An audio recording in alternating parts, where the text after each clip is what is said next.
Hello everyone and welcome back to our Beginner's Guide series. We're in episode 3.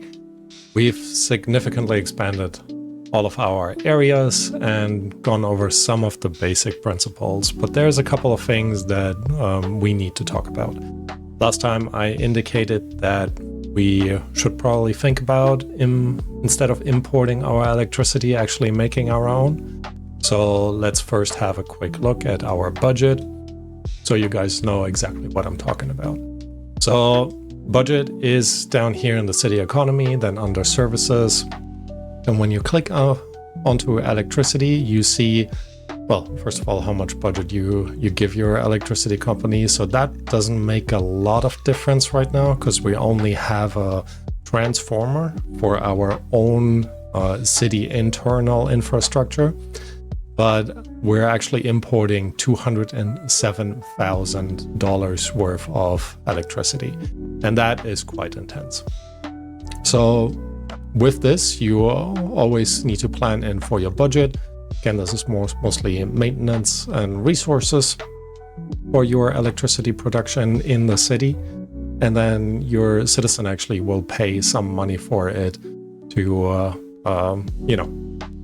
make up sort of that difference. Now you might think that increasing this to max would be quite beneficial, but people get very unhappy if they pay too much for their electricity for good reason.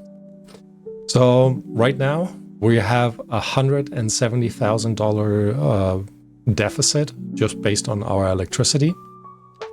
So let's see what we're actually consuming. And this is where we can go into info views, and under electricity, you see nothing right now.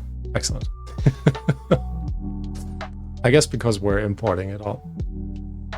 So no, bottom line is under here, under the consumption, you see exactly how much you're actually using. So it's 20 megawatts.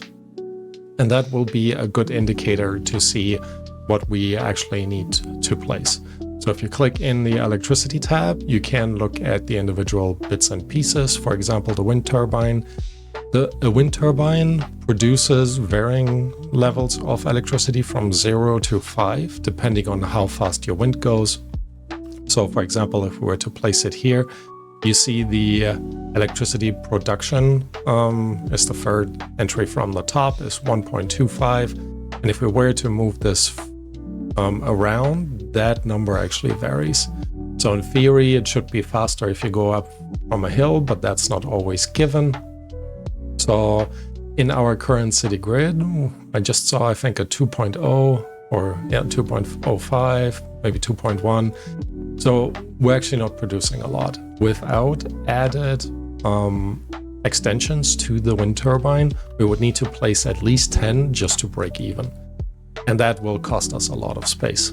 For realism, I've done this in the past. I like to place them close to our farmland because see that circle around, that dashed circle around the wind turbine, that tells you how far away you actually need to be from certain buildings. And this is more of the service buildings that actually won't allow you to I guess technically it's not the service buildings, it's the distance, how far away you need to be to place the next wind turbine. But obviously you can't place it on any of your service buildings or other ploppable buildings, but with the zoning would just be removed. Regardless, we would need 10 of these, and first of all, it takes a lot of space and it's not very future-proof. So if we look into the small coal power plant, that produces 20 megawatts, and that kind of just gets us there. So monthly cost, upkeep cost is $2,500 to 42,000 a month, which again should significantly lower our expenditure in terms of electricity costs. So let's have a quick look. The small power plant is small. I mean, it's in the name. So we could actually just plop it here. With this one in particular, unlike with the wind turbines, you need to keep in mind where you're placing it. So if I were to place it over here, that smoke would follow the wind direction and actually make our citizens pretty sick. However, if we place it over in this corner, it just gets transported off here and away from our settlement, which is ultimately the best way for us to go. So that's exactly what we're gonna do. For now, we're just going to place it over here, and I wanna make sure that we can expand. Sorry about that. We can expand that in big road over here a little bit further, just in case we unlock this area next to it and just want to continue our industrial zone. So this again is kind of our major collector, which brings us over here, which in theory is our arterial. All right, so having put this in, we can place the coal power plant right here. And right now it is connected to the roads, as you saw underneath here. So that little, this area, or these two lines right here, means we're actually producing now power that gets sent into our city. But because we have it, the coal power plant comes with a high voltage outlet, so to speak.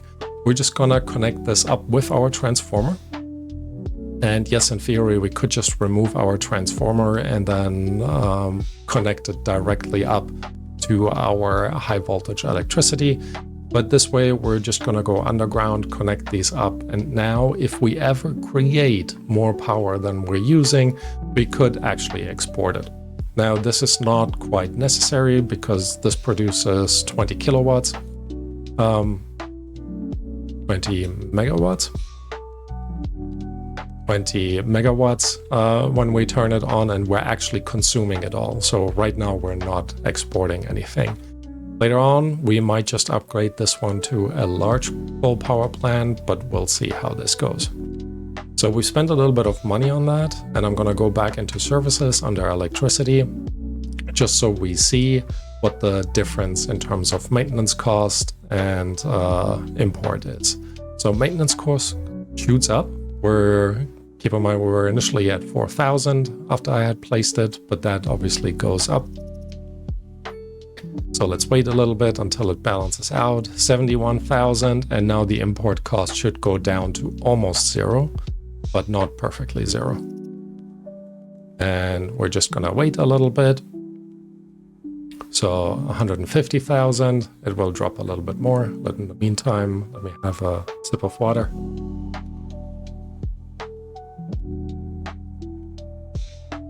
All right, doesn't seem to be going down as much as I was thinking. I guess it is only producing 5 megawatt hours or megawatts. Let's have another look in here. It does say 20 megawatts. So what could be the issue? Efficiency is only 25%, and the reason for that is if we go under services, we had put that down to 50%. So 50% in budget doesn't mean 50% efficiency. It will actually drop below. So as you saw, 50% budget means 25% efficiency. Now we're at 102%. And we've made it to Tiny Town. Awesome. Let me get back to that in a second. Another signature building, the Lobster Tail. So this would be better close to an ocean, which we're nowhere near. So for now, great. Steakhouse, that sounds pretty delicious. So let's try to see if we can place that. All right. With the budget back to normal, so to speak, our maintenance cost went up to 110,000 or 115,000, but our import cost went down by $150,000. So net, we actually made a win, right? So we're spending now about $40,000 per month less than we did before. And that is directly reflected in our budget, as we're now earning about $3,000 to $5,000 per hour, which is good, right? So that is very exciting.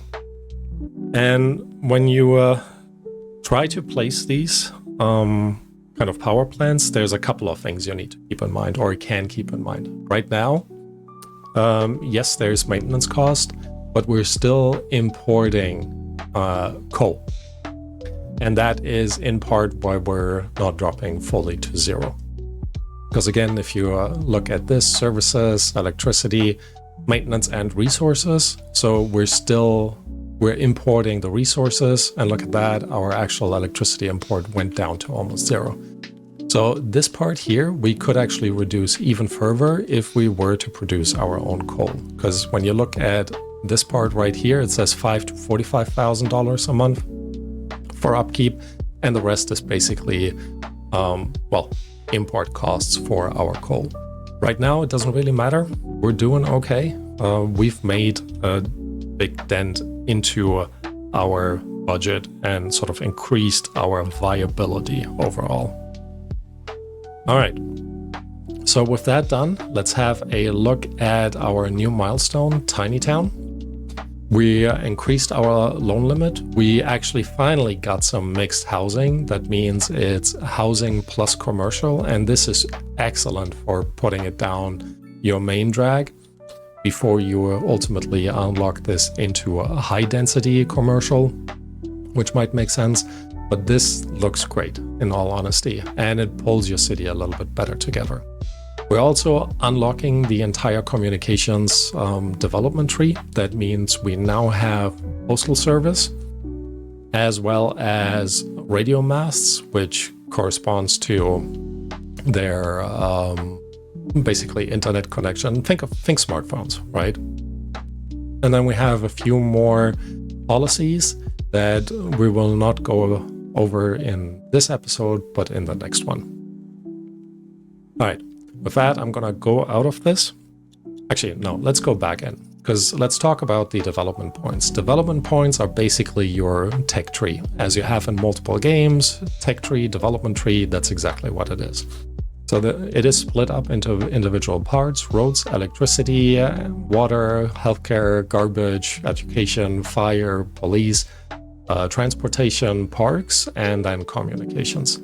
Since we just unlocked the communications, there are some basic things that you can already build, such as the radio mast, like I said, and the post office. But there are other things that you can unlock, and these are the ones that are marked with a padlock sign. For that, you just need to unlock them in your development tree. So post-sorting facility might sound like a good plan, but our city is way too small in order to make proper use of that. And telecom tower is basically the same as the radio mast, just with a much larger area of reach. So we're not going to unlock any of this. But what we want to unlock here is the advanced road services. So at the moment, just to make this kind of a point, in terms of services, we are still paying for the roads. And let's for now just increase this to 100%, because I've seen a couple of times that unlocking the advanced road services actually reduces the amount that your roads will cost. And in all honesty, I'm not so sure about that. So let's give that a go. So let's go into our development tree. Let's unlock the advanced road services. Let's have it run for a little bit. And just as I expected, there doesn't seem to be any change. The nice thing with the advanced road services is that you get a few more tools in here that are all under there. So you could build the road maintenance depot, and that will help to keep your roads well maintained.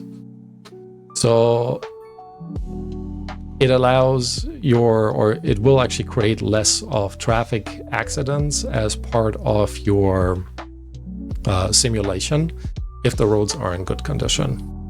But what's more important, something that you will see right here when we're looking at this intersection that is currently just clocking up, you get all of these different elements. For example, you can turn on traffic lights or turn them off.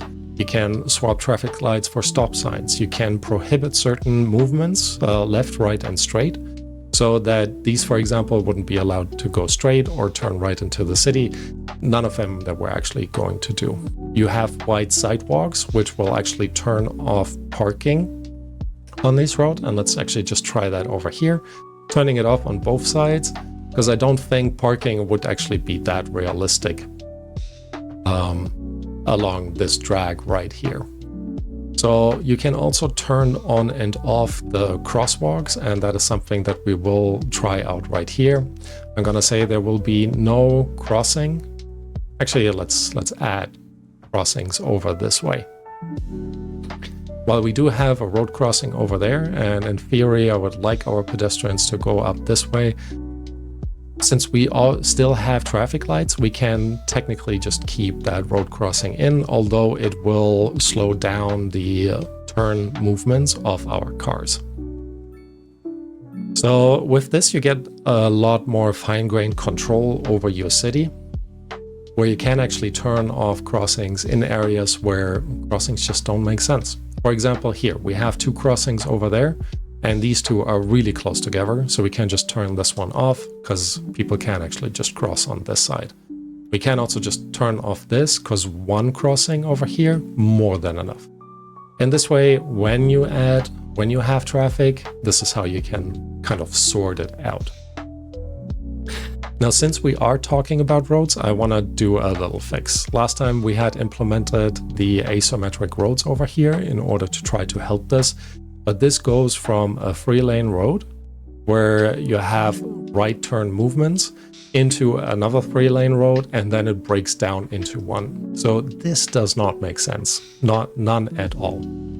So what we are going to do is we're going to remove the parking over here and turn this into a regular 4-lane road. Now, as you see, because the initial one is quite wide,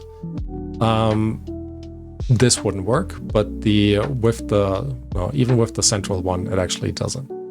So 4-lane perpendicular, that kind of works. So we can actually keep the parking right here and just create an additional road up here. That will allow them to have a dedicated lane for left turns, and that right lane is both for right turns and straight movement. So overall, that will work just fine. Now let's follow the traffic a little bit. And you see here, they are stopping quite a bit. So I think what we're going to do here is actually go into our advanced road tools and put a street light in here. This way, the pedestrians need to wait. If people come from this side, left or right, they will need to wait, and so on and so on. So let's have a quick look and see how this overall does. The majority of them do want to go straight, so I wish there was a little bit more of a fine-grained way of saying this road, actually you go straight and left, and this one only goes right. But unfortunately, in the vanilla base game, we don't get this much say in what our crossings look like. There's a mod there where you can actually hook up the individual lanes as to where they can turn. But again, not in the vanilla. Not too much trouble. As you can see, our traffic jam has already broken up, and that is in part for us just adding a little bit more capacity on this road right here. All right. With that, we've, I think, talked enough about roads. So what you want to do almost every time you boot up the game is just make sure, especially before you start zoning, to look at your park space. So we've already increased our our residential area over here, and have started to expand over here.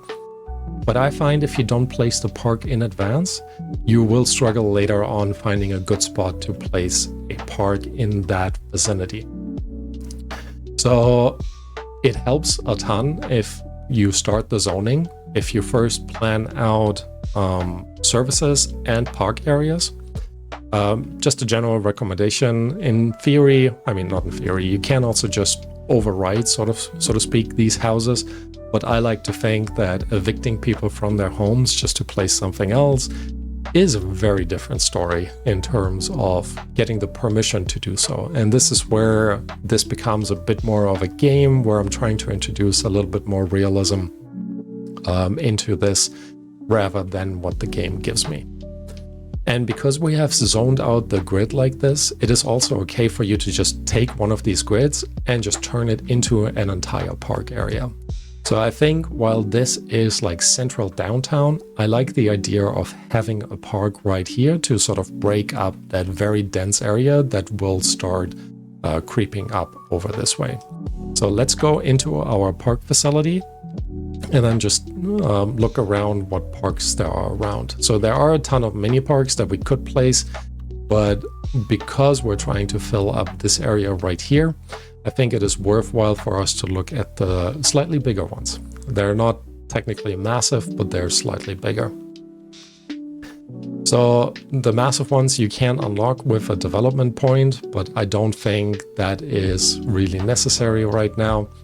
So for now, we're just gonna go in here and say we're gonna build some of these. Now, here's what I find a little bit not upsetting, but a little bit sad about the vanilla game. If you place them here, you kind of get an idea what they look, but it won't fully tell you what, I mean, you can't quite see what the final product actually looks like, right? So it gives you a rough idea though. So this one would have a little bit of outdoor seating. There seems to be a rooftop area. It's all with containers, as you see around here. And this is where your creative freedom comes in a little bit more. Now you can figure out which of the parks would actually look quite nice over here. The colored plaza and the dockyard lounge park, and that's also why there are containers.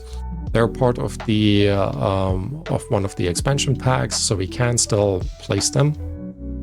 This one, for example, would have a basketball court, playground, gym area, and a cafe. I like the idea of actually having a cafe in this area because it more directly relates to our residential area.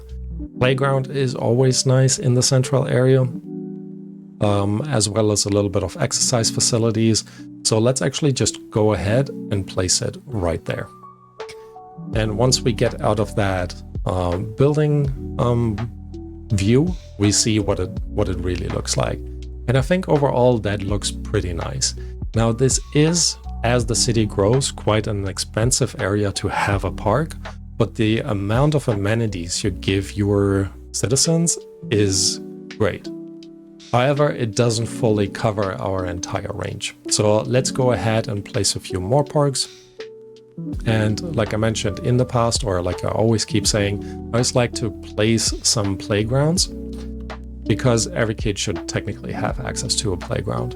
And this is where I'm also not afraid to remove one of these houses to fit it more into the residential area, as I think it would just make sense. And let's just assume we would have done the right thing and planned this in advance rather than what I'm doing right now and retroactively fitting it in. So with these small playgrounds, they are 2x2s, so they fit in very nicely, but you can still make sure that it faces the direction that you want it to face.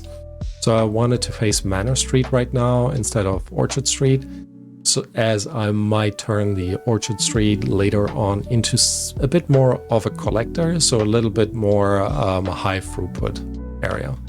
And once you place this in here, it looks perfect right next to these low density residential areas. So I'm pretty happy with that. And overall, it made that entire area to be happy when it comes to their parks.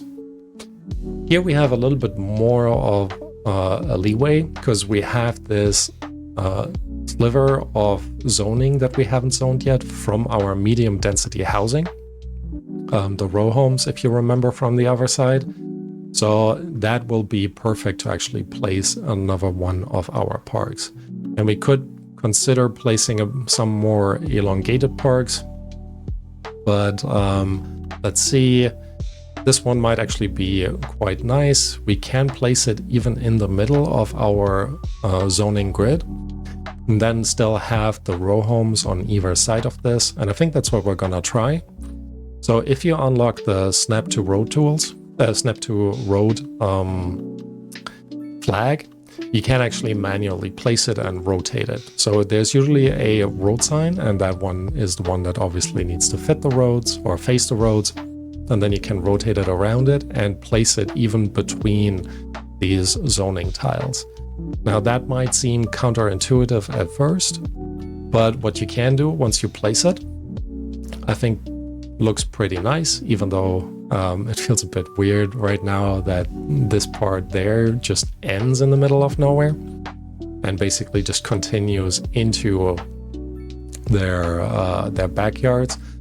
But it kind of works. And if you have set it to be in the center of some of your zoning grid, so the zoning grid in itself will not be usable anymore, but you can use it to do a little bit of landscaping. And landscaping is something very nice that you can always do in this game, and I highly recommend you do it because this is how your city comes to life. Now, if you pick a tree that looks about the right size, so not the oak trees, you can turn on the line tool, which allows you to draw these trees in a straight line. And we just flank this on both sides with just tall trees to kind of separate it out a little bit more from the rest of our zoning area. Sometimes, if you are lucky and you have enough space, you might be able to place them in between there as well. If you have only a little bit of space, my recommendation is you look at some of these bushes, because they are usually small enough to place them in even the tiniest gaps, although it might need some wiggle to actually make it happen. But overall, I think it is worth it. There we go. As it will create a bit more of a barrier between their backyards and our actual park. Now, this happens every now and then, and that's kind of, I guess, not the downside of having a park, but this tells us currently we have homeless people. So when you have homeless people, and that you can see in the info views as well, if you go under population, this gives you some statistics.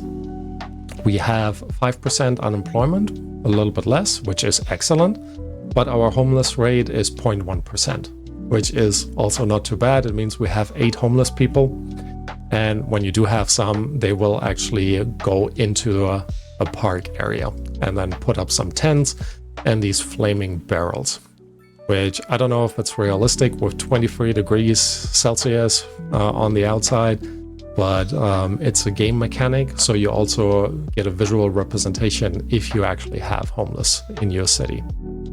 All right, park is in, so let's have another look. Everyone seems to be kind of happy. Those people up here, not so much.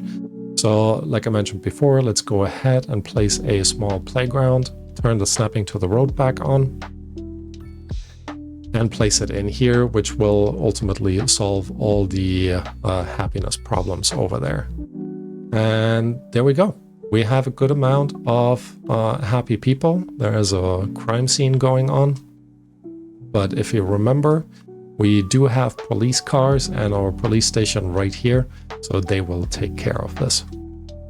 All right, our industry area doesn't have any parks right now. It is more important to have it in your residential area, but I generally think it is nice to give your workers a little bit of relaxation area. But for now, we're just gonna ignore this and wait maybe until we have a larger park area so we can do something about that on the larger scale. There's a bit more of a traffic jam going on. Nothing too crazy in all honesty. That should clear out relatively quickly. Or not. Why are people still crossing here? I guess they need to... Where are they going? Are they leaving the city?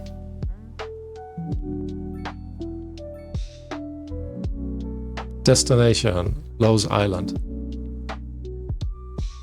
Okay, they're walking to their next holiday. All right, that means we do need some transportation, but I think we're gonna focus on the transportation, like buses and so on, in the next episode. However, what we see is people are crossing over here, and there are some ways to deal with this, but we're also going to focus on that in the next episode. So let me go ahead and zone in a bit more because we have quite a bit of demand. One thing that I want to do, because we have a little bit of commercial demand, and we just unlocked the mixed-use housing, I'm gonna place the just the German one mixed-use housing and place this instead of our commercial area, which we would usually place along the Park Street and Washington Street. I'm gonna place this mixed-use housing. And for this corner right here, I'm even gonna expand it a little bit more. So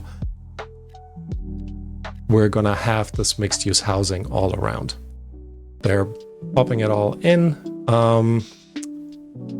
Commercial demand has disappeared. Our medium density demand is creeping in and out again. So we're just gonna fill this up in the same principle as we did with these others. So I am gonna be quiet for a little bit, do a little bit of zoning, and then I'll be right back.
Back for now. One thing that and the main reason why I'm back, there are two things that I need to talk about. One, you have seen me in this part to use these paths if the zoning didn't align where I wanted it to. So, for example, if you look at this zoning area right here, we see that it's facing in this direction. By just putting a path behind the building that has already zoned in, you can actually change the zoning direction. Now, if you remove it, sometimes it stays on that new road, sometimes it just jumps back. But this way you can, on vanilla, just try to be a little bit more conscious about where your zoning is facing without needing to have a mod in place to actually do all of this. So we expanded this area with some more low rent housing, and there's still a bit more demand. Another thing that I've actually just recently realized, if you go into the roads and look at the small pedestrian streets, there is an arrow on there. Now that does not mean it is one way. Even this one says it's one way, but check it out.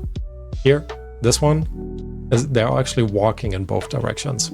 So I've been avoiding these small pedestrian streets like crazy because I figured one-way pedestrian roads don't make sense at all. But this might actually just be for your service vehicles, that they only drive in one direction. So that I haven't checked out yet or figured out yet, but regardless, for your pedestrians, it doesn't matter in which direction it is facing. All right. We're doing overall okay in terms of demand. However, so when I clicked on this, sometimes you see these unoccupied buildings. This sometimes can cause a stop of immigration for your people, and that will be reflected in your CTR.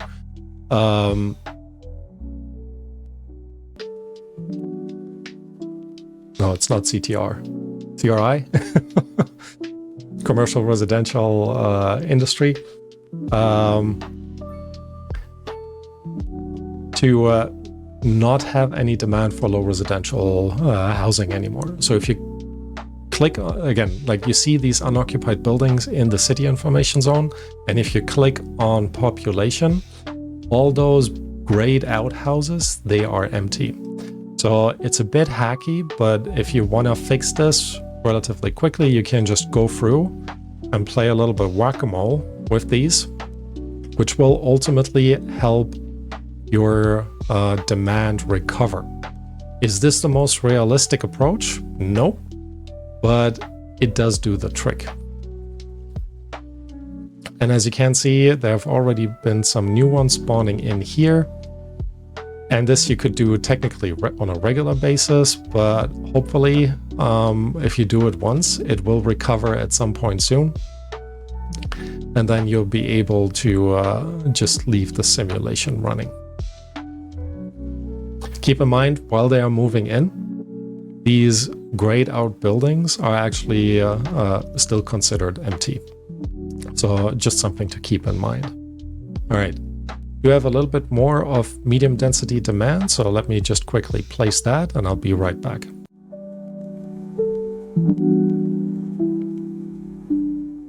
All right, with the zoning for now out of the way, and we're just gonna let this recover for a little bit, I do want to talk about the communications tab. When you look at the happiness, people are actually pretty upset about the unreliable mail service, which I guess understandable because we don't have any, right? And there's also a little bit of other things that are bugging our citizens with the amount of money that we're making. We can actually just go in here, finally, go into services and put our budget back to 100% where it makes sense. They're upset about reliable healthcare service, so go back up to 100. They were also upset about high crime rates, so we're going into police and putting this up to 100. Both of these should help with all of this. And overall, the walking distance to the elementary school, that is something we'll tackle in a little bit. The new things that have come in here now are, like I said, the unreliable mail service, and sooner or later it will be the unreliable internet service. So we're gonna tackle both of them right away. So first, let's look at our mail services. What you need to do, minimum, is place a post office. Any of these will do, and then scatter a couple of mailboxes around. So for the post office, there are different versions depending what expansion pack you have, obviously. I usually like to place it somewhere close in the city center, if possible. And actually, this corner right here might be perfect. However, we're losing to low rent housing. So let's see. All of the others are just much, much bigger.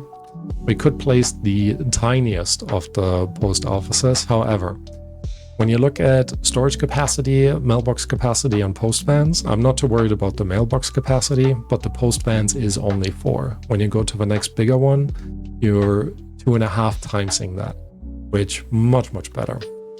So let's actually place the Japanese post office right in this corner, right at the entrance of our city. So people can actually just drop off their mail. It is close by to our low rent housing, which I think makes sense as well, because there's a ton of people in here. Now, vehicles will be in use pretty fast, and they're offloading on this street right here, not on the main drag, which overall should be quite beneficial. We also have some parking for people just around all sides, so overall, again, not too bad. And people can just walk in and deal with their mail services as they need to. Not entirely sure about the parking on this side. I wish we could just mirror these assets. That would be beautiful, but otherwise not too bad. On the bright side, it is now right next to our our pedestrian area right here. Why are you all parked here? Are you driving? Are you actually parking? No, you're driving. Okay. Sometimes you get hordes of these cabs, especially if you don't have public transportation yet. All right. With the post office in, we need to put some mailboxes out. And I like to put them out every couple of blocks. Keep in mind this central drag is a commercial area, so I don't mind putting them here, but I would love for our mail vans to actually be on one of the side streets. So we're gonna go one in, put them relatively close in the center, maybe just in the middle block on all sides. Also in this case, right. Oh, this is not right in the city center, but 1 block away. But I think overall that will actually do. And then we're just gonna mirror that on the other side. So not a ton of mailboxes, but I think a good amount for what they really need to have. So gonna place one into our office area right here. And actually probably just down Hawthorne Street. So the mail van can actually just do a right turn here and then go up this way to collect it. And obviously we need a few down our industry area. So we're just gonna assume that our post van either takes this road, actually just this road. I think that will be fine. And we're gonna place 2 of them in here in the middle of the block. And then 1 more back here, and that is more than enough to deal with our mail services. Now, if we look in here, we now got the unreliable internet service, but the mail service, I guess it went down to -1. This will improve as the simulation is happening, because see all of these vans now popping out of here. So overall, not too bad, not too bad. All right, mail sorted. We're still making money, so let's have a look at the internet service. We do have access to the radio masts. They're not the greatest in terms of reach. The Japanese one actually seems to be a little bit better than the vanilla one. So let's place the Japanese one. And ideally, you place them up higher. The higher you go, see that all of a sudden it turned into green, the better your overall reception. But the color around it, that's kind of the overall reach. So you need to balance it out a little bit. I think what we can do is actually place it somewhere close to our wood industry. Let's see, where would be a good spot? If we were to place it up here, that would cover pretty much all of our city, for now at least. So let's do that. What I like to do with these services, I like to make sure that there's a road that actually connects them up, so they're not just hovering in the middle of nowhere, and people who work there or maintain these areas will actually be able to reach it. So let's go ahead and create a small pathway. We're gonna just continue this road right here. So what we want to do is slope to this area up there. So we're gonna select the slope terrain tool, right click up here, and I think a width of 30 is plenty. And then we're just gonna slowly move from here all the way up there. Doesn't look too realistic yet, but what we are gonna do is we're gonna smoothen the terrain over here in both directions. And it looks a little bit better at least. Now, the road up here doesn't actually need a full-size 2-lane road. So this is where you can just go ahead and let's actually remove, no, this is still part of our fire department, so 2 lanes make sense. So this is how you can get a little bit creative and create a bit more of hierarchy in your city. 14%, maybe a bit steep, but overall, I think it is okay. You can get it down to just under 14%, so we are gonna do that. Gonna leave this straight for now. And then we're gonna turn this in here, just making sure. Let's smooth this area out a little bit. so it's not too aggressive. And then we're gonna take that road, go into our curved road tool, and bring this up this way. This does not need to be a perfect angle or a perfect turn by any means, but it gets us in that area. And like I said, technically not necessarily, like not for all of this stuff, but I always like to have these connections in here because I think they just make sense. And we've already made it to Boomtown. So not gonna look into this right now. So we're just gonna close out of all of this, place our radio mast. And now that we have one placed, everything is yellow, but if we were to place the second one, they actually have an overlap where they sort of supplement each other. So overall, just in a sense, good to know. There is a streetlight over here. We don't need that. Sorry, I just saw that traffic jam. Let's remove these. We can leave the crossing over this way. So I've removed but I wanted to remove the street light, the traffic lights. So let's remove that. It keeps the road crossing over here, so that is fine. And now this should flow a little bit faster. All right. So now we've dealt with mail service and internet service, and they're reliable, both reliable. Look at how good the reliable mail service is. +7, people love it, which I very much appreciate because, people should love it. I mean, not that mail is that common anymore, but, I get it. All right. One last thing that we want to do is look at our education. Now we have capacity for 600 elementary school students, but sorry, let me go back in there. I should properly explain this. 1,800 of our population are eligible for elementary school. We only have space for 600, so we need more capacity. First thing we're going to do is we're going to look into this building right here. Community playground we've already placed, but the extension wing, that is something that we can place and that we will place. It adds another 150 student capacity, not a ton, but a little bit more. And I think overall that will be quite beneficial. However, it means we also need a secondary elementary school. And when you look at the coverage, there's a little bit here, but I think one in this corner right there would also be good. So we get a bit more of a spread. The tough choice with the elementary school is always to pick which one to pick. We want to have a relatively large one because we have the demand for it. So the regular elementary school would cover 2 of these blocks. And we could, in theory, just place this if we remove this road right here. But I feel like it's a little bit too large for all of this. Now, let's see. I want to say we want 1,000 of them. Japanese Town Elementary School, way too big. Suburban, that we could do if we deleted one of the roads. Northeastern Elementary School, the road is a little bit in the way, but it does actually fit 1,200.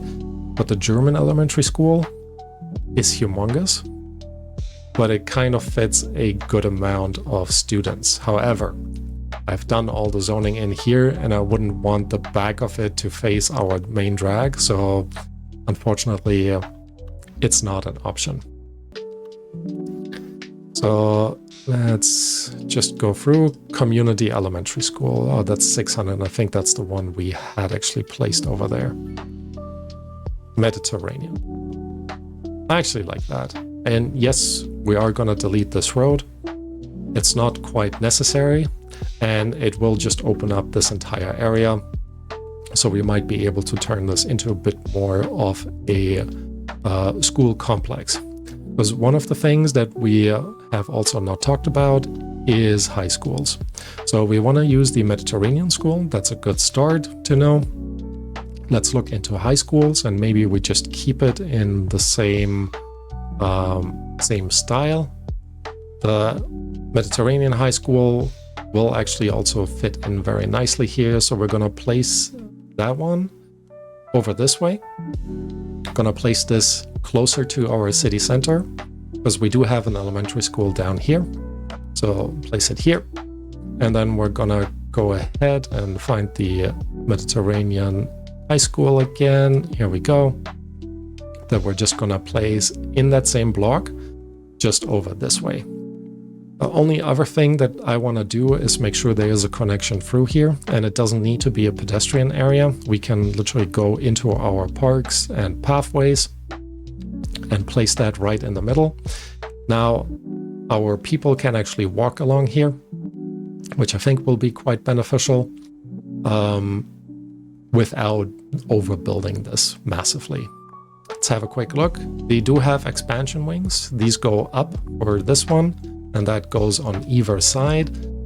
Right now it does have playgrounds, so I'm not too worried about adding additional playground. There's also like a sports area right here, and I would assume they're both sharing this just to make better use of their utilities, their shared utilities. With that, if we go back in here, we have enough capacity for our high school students. Our elementary is still lacking some. So I actually think we're gonna immediately place these extension wings that added another 500 capacity right there. However, now there's no playground anymore that we can fix by placing a, where is it? Well, just a small playground will do right next to the elementary school, so they can properly utilize it for recess or anything like that. Alternatively, we could do a city park over here. Playground. Actually, I don't know about the color scheme of this, to be honest. Activity playground. Why don't we go for that one? Make it a little bit more fancy. Ooh, that is intense. Can I actually move this a little bit further over? Not as it is right now. So we're turning the snap to roads off, and this looks much better. How far can we move it? I need to actually rotate it the right direction. And then I'm gonna see how far I can move it back, so we can add a little bit of landscaping in the front and make it look a little bit nicer. Also a bit safer, basically, for the kids, so they don't have as high a chance to run onto oncoming traffic. All right, that has created a little bit of surfaces. Not too worried about that. We can detail that around as well. And there's also like a run track around, so that would be probably highly utilized by both high school and elementary school. All right, with that, we have tackled a ton in this episode. So all we're gonna do is do a little bit of a look at what we have achieved. We're still making money, so that is overall really nice. And why I'm saying is we're gonna have a look at what we have achieved. I did download a mod for first-person view. It is not relevant to the gameplay, but it makes that part that is coming right now so much better. All right, so with that, I'm actually going to start over here. Thank you all for watching. Let's do a city tour, and I hope to see you next time. Bye-bye.